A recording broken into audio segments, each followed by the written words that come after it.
Did you have notes? Thanks a lot. Those are two new. My first time. Yeah. Okay, folks. It actually took a lot less time to break down and set back up than I thought it would, so it's pretty good. And by the way, those of you who've been the last almost 2 decades at Dragon Con, our frustration about not being able to do actual board game ones, thanks to the board gaming track, having John and Splinter's presentations. Yes. Mm-hmm. I'm actually more angry about it now than I have been in the past. We've missed so many good things. All right, so our next presenter will be Professor Jill Magi. She is my colleague, so condolences to her in the English department. And she's a poet, and she'll be talking today. Is any of your exhibition still up in the... Yes, in the IAC gallery, there's also, that's my work. Yes, right. Her work's up in the gallery as you're going through, which you couldn't go through if you were there earlier this morning. Parataxis on Steroids, Comics as a Door to Poetry, and a Window into the Past Ways of Reading. Thank you so much. Thank you so much, Dr. Noakes. Thank you all for being here. Thank you to everybody who was involved in organizing this, and very, very happy to be here. So this is the title of my talk today. Yeah, let's get going. So today I'm going to move along with 3 people. Paulo Javier, who's a contemporary poet, author of many chapbooks, some limited edition collaborations with the musician David Mason, and he's the author of 7 full-length books of poetry. He's a former Queens, New York Poet Laureate. He was in that position for 3 years, and he's my friend in the worlds of experimental poetry. Tim Ingold is the other person we're going to move along with, who's an anthropologist who has made a study of lines, L-I-N-E-S, not lions, and what he calls the field of making. And then finally, I'm going to take a look at Linda Barry's work. She's an accomplished comics author, of course, artist and educator, and an inspiration to many, including Paulo himself. So first, a disclaimer. I do not know very much about comics at all. I'm just starting to learn, and it's actually because of Paulo's work that I am starting to study comics. So I'm a beginner in this world and somewhat of an outsider, though I'm hoping that the words of Elizabeth Grosz ring true today, and that is that sometimes an outsider is capable of making some fresh and new interventions, so I hope I contribute something like this today. So this paper will draw on some of my research, mostly via Tim Ingold, into the reading and scribing practices of the global Middle Ages. So as a poet and visual artist, and as a person who makes book objects, this era and world is very important to me. Here's something that I do know a lot about. This is something that I would say I'm most familiar with. I am a visual artist, but also a poet whose work is often called postmodern or experimental. So, Paulo, as an experimental poet, is part of a group who would probably agree that experimental poetry regards, and here I have a kind of bullet list I hope you can see, language as material. So not just a transparent window to another reality or representation per se, but language as material, the sonic as meaningful. Experimental poets' works are not necessarily narrative.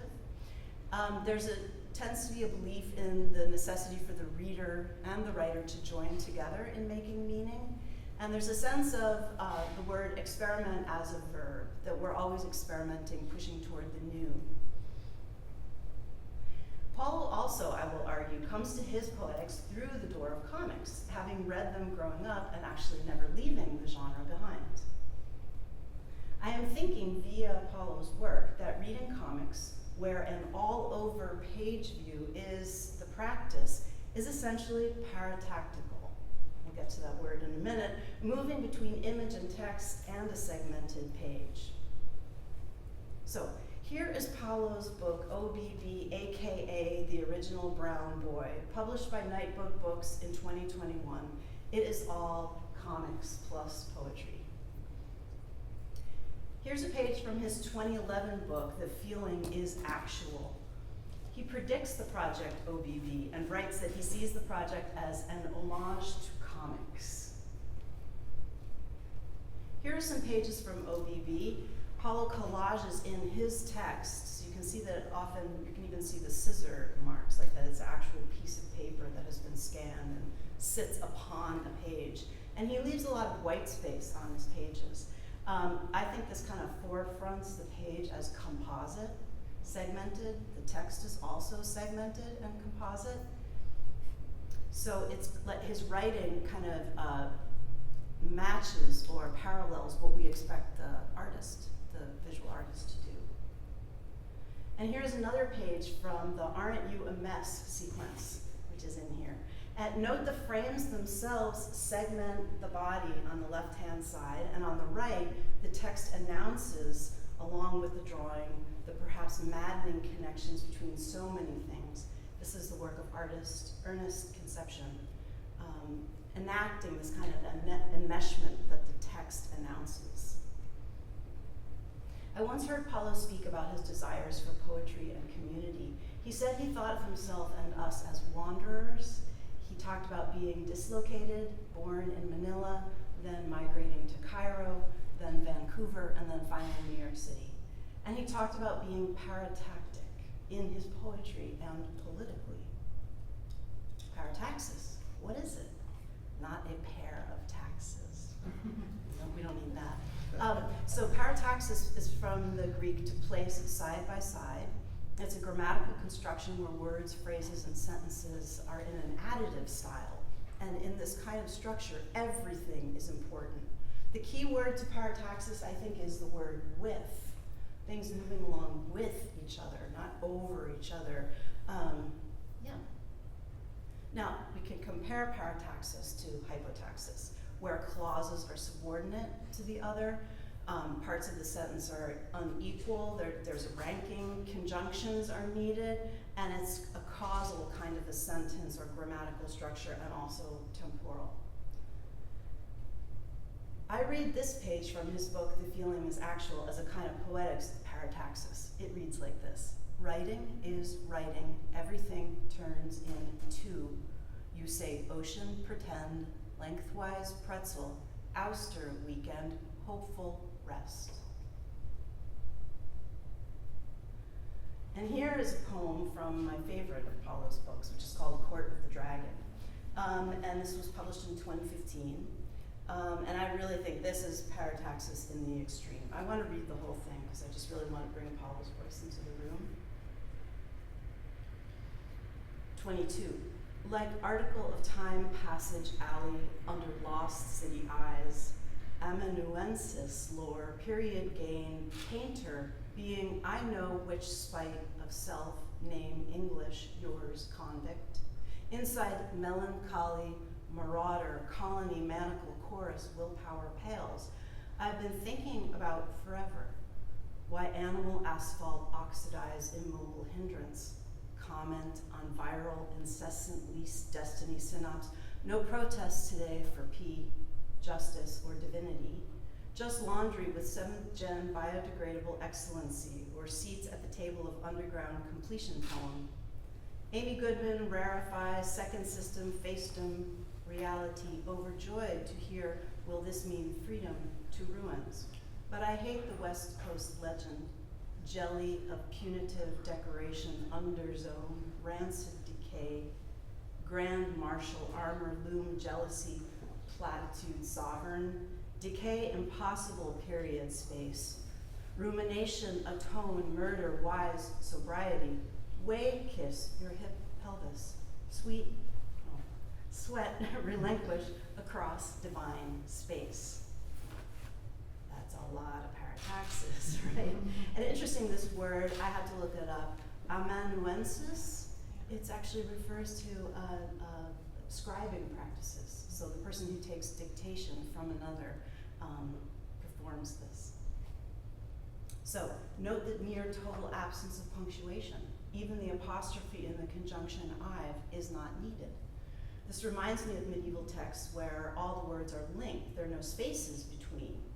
You know those kinds of texts? Yeah. So this was a time of pre-punctuation prose. So readers would not just inhabit the space of the page to get a meaning, but to make its utterance. So note the one merely centered instance of a comma, right after the possible allusion to himself, P, doing laundry, likely, and right before it, justice or divinity, keywords around which the writing in this work swells, I would say. It like ebbs and flows on around those themes. So I also want to say that this poem sequence begins with a quote from Gertrude Stein, the last two lines of which read like this. So this is Stein's voice. That is now, and that it is there. That rain is there, and it is here. So I think that these words are kind of represent a great equalizer of time and location, right? Facilitating or practicing simultaneity and, I would say, bilocation. So Court of the Dragon, I feel is powerful in that, and it's possible that Paulo's background in comics reading, even though there are no comics in this text, actually inform his way of writing and his belief in a reader moving along in a paratactical fashion. So it's reading and seeing with an almost dispersed gaze, allowing for a blur, that's okay, and it's a movement through and onwards, not towards summary or occupation. So I think Paulo is dedicated to a poetics of wandering, and we could call this poetics textilic, and we'll get to that in a second. I think he's undoing the logics of English, grammar logics that would subordinate and colonize, rank and organize difference vertically. I also think Paulo is attuned to a kind of pre-modern and postmodern text image sensibility. What is text image? I wrote an e-pamphlet once where I suggest that it's a theory, practice, and that it relies on the following ideas and truths: that all genres are impure genres, that the visual is inside words, and words are inside the visual, and how text and image interact is more generative than parsing out the grounds of their difference. And I build on some of the ideas of cultural theorist W.J.T. Mitchell for this. So of course comics are a supreme example of text image. And text image might also be thought of as postmodern, like what's called intermedia arts. And maybe the art historians would say that Dada blazed this trail for us, but it's also evident in the pre-modern book, the works of the global Middle Ages. For example, this page of Persian quatrains composed by Sufi poets from a manuscript found in present-day Uzbekistan, dated 16th century, brings different authors together and brings the text and visual together. It asks readers to shift their gaze. The text vectors in its diagonal arrangements. So it's not possible to say that image is subordinate to text or vice versa. And the name for these folios is related to the word for patched robe. For Sufis, to wear a patched garment was a poetics, indicating humility and acknowledging that life is shared, sutured, and put together from others.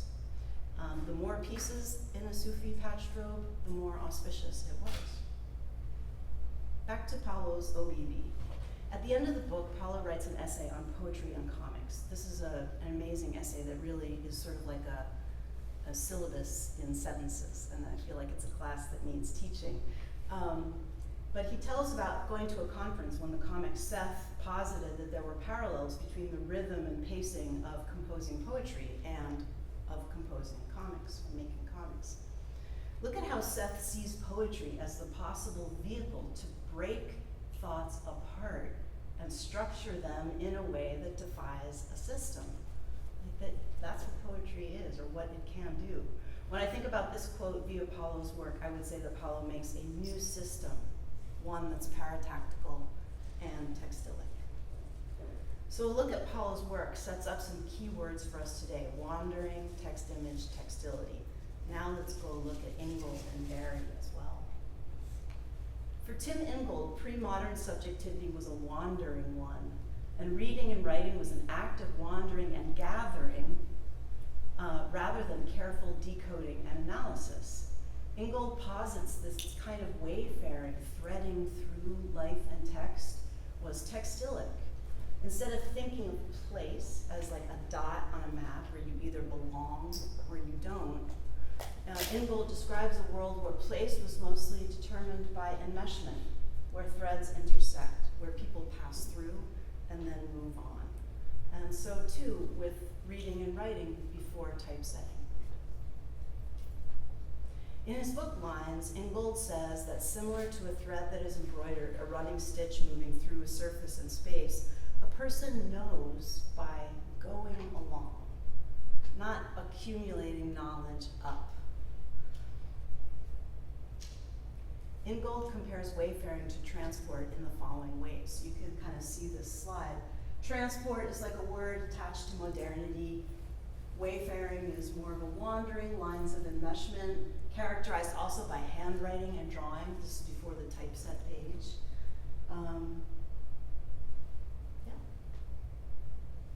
In his seminal essay, The Textility of Making, Ingold lays out what characterizes the textilic versus the hyomorphic.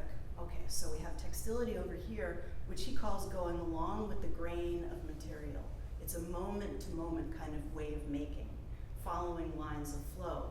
And then the hyomorphic is more like a preset plan. This is very typical of modernity. It's the birth of the architect. Buildings were built without architects for a very long time. Nothing against architects, but it's the imposition of form upon the material world. These kind of two approaches to making. Textility is a collaboration between self and other, self and materials. So reading and writing can be thought of as wandering for the reader and scribe of the Middle Ages, and this is utterly textilic. I can expound on this during question and answer if you'd like for me to explain some more, but I thought I would just give you this kind of overview. But I'm thinking that we can map parataxis onto textility and maybe hypotaxis onto hyomorphism, right? So in the worlds of like textility and the paratactic, this requires a listening to things on their own terms, not how they may serve a plan that's preset or a predetermined point, right? And this is kind of talking about how like textility is like a carpenter finding the grain of wood and making through finding that grain, not going against it. Or another example that Ingold has, it's like, what makes a kite? Does the kite make a kite or does the wind make a kite? And the answer is both. They are with each other. That's textility. Paulo's comments about his poetics and poetry remind me of textility. Take away a single point or theory or conclusion? No. His pages resist, I think, those kinds of essentialisms. Now let's look at the comic writer and artist Linda Barry. I think if we read her poetics, we'll find something inherently textilic. I'm pulling from this book, which is a really great pedagogical treatise. It's a workbook, it's a history, it's a literary theory, it's a make your own comics, basically. Look at what she says here. Something not quite within our control is suggesting itself and moving our pen forward. Our task is to stay curious. That's decidedly not hyomorphic, right? Look at this, I love this one. This language is what I'm trying to teach in my comics classes. This language moves up through your hand and into your head. So language doesn't start here, it actually moves through the hand. And this mirrors what Ingold has researched about what scribes in the Middle Ages did. The text comes scripted out of a person or a divine or an otherworldly entity or force, but it moves through the body from the hand onto the page.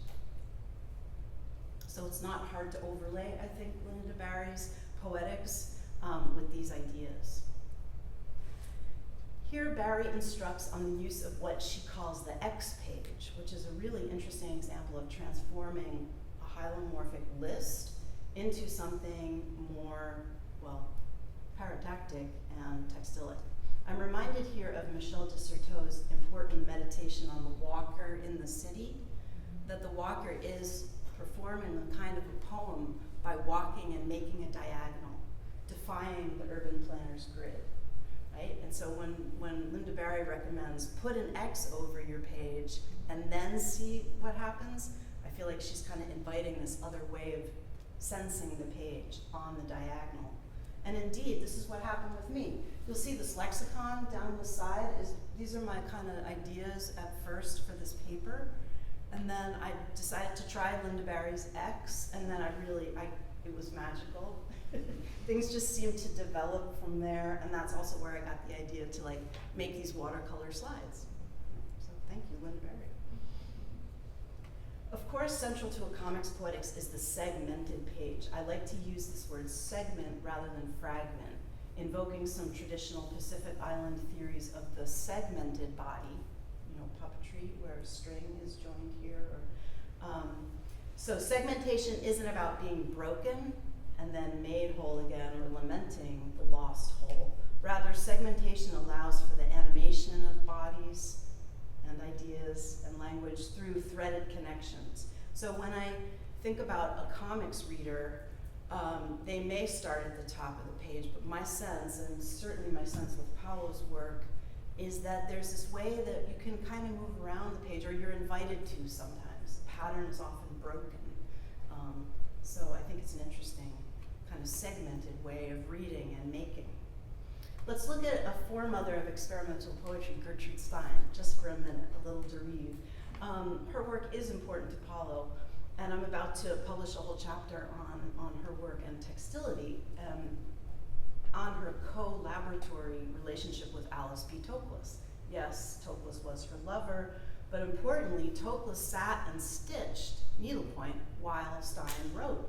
And this textilic mattering, I think, shows up in Stein's poetics. Toklas did what we call petit point needlework, where an image is constructed out of many boxes, like pixels. I think this is utterly paratactic. Everything matters, even the negative space, right? Yet no edge is smooth. Something else was happening in Europe during Stein and Toklas's time. Exhibitions of tremendous visual information were coming into major European cities. This is the so-called ethnographic exhibition, which was more popular than traditional art exhibitions. And these exhibitions featured textile arts heavily.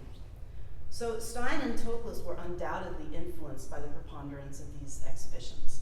The poetics of these cloths, particularly from Asia and Africa, are really, it's a poetics of a kind of a planned misalignment, is what I would say. And those kind of slight misalignments, like in African strip weaving, now often referred to as kente cloth, in hand-woven strip weaving, it's not possible to make exact alignments, and weavers knew this. So it's actually that kind of syncopation or the slight misalignment that gives the energy its cloth. I think that undoubtedly this influenced Stein. So I think we cannot get to the modern and the postmodern in the West without this influence. And this is something that Jerome Rothenberg has argued, mostly through a discussion of ethnopoetics in his book, The Technicians of the Sacred. And I think Tim Ingold would agree with this. But it's important to understand that we can get to this postmodern sensibility by looking at medieval reading and writing practices in Europe. We need not always stretch toward a far-flung other who could too easily be exoticized. Also, it's important to note that Stein and Toklas and others could have looked to European textiles for inspiration, and indeed they did. But those carefully planned hyomorphic patterns and designs of Europe, tied as they were to production practices and machines, so the standardization was the desired, those textiles could rarely incorporate the frictions and energy of seams and the kind of all-over composition that was characteristic of African and Asian textiles. Moving along toward and through a conclusion, what if reading comics helped students read and write poetry? So that the project, if there's a project for an English department, may not only be to argue that comics equal literature or the literary, but in fact, reading comics can be a kind of a training to open up reading different kinds of poetry. That in fact, maybe a lot of different kinds of poetry is more accessible to readers when they're asked to read as they have been reading comics. And I just want to say that for me, you know, pedagogy is always theory plus practice, so that's kind of why I'm landing on that question. You know, maybe if we invite this disposition of comics reading into the literary arts classroom, we can open up to different kinds of grammars and shapes of the page and making meaning. That we would maybe be all right with making writings where it's okay for the seams to show. This is not to colonize the comic by deeming it literature, as if we're elevating it, but to keep it open, paratactic, segmented, textilic, because perhaps we need to refigure what we call and what we do with all of literature to keep it lively and alive. And that's it.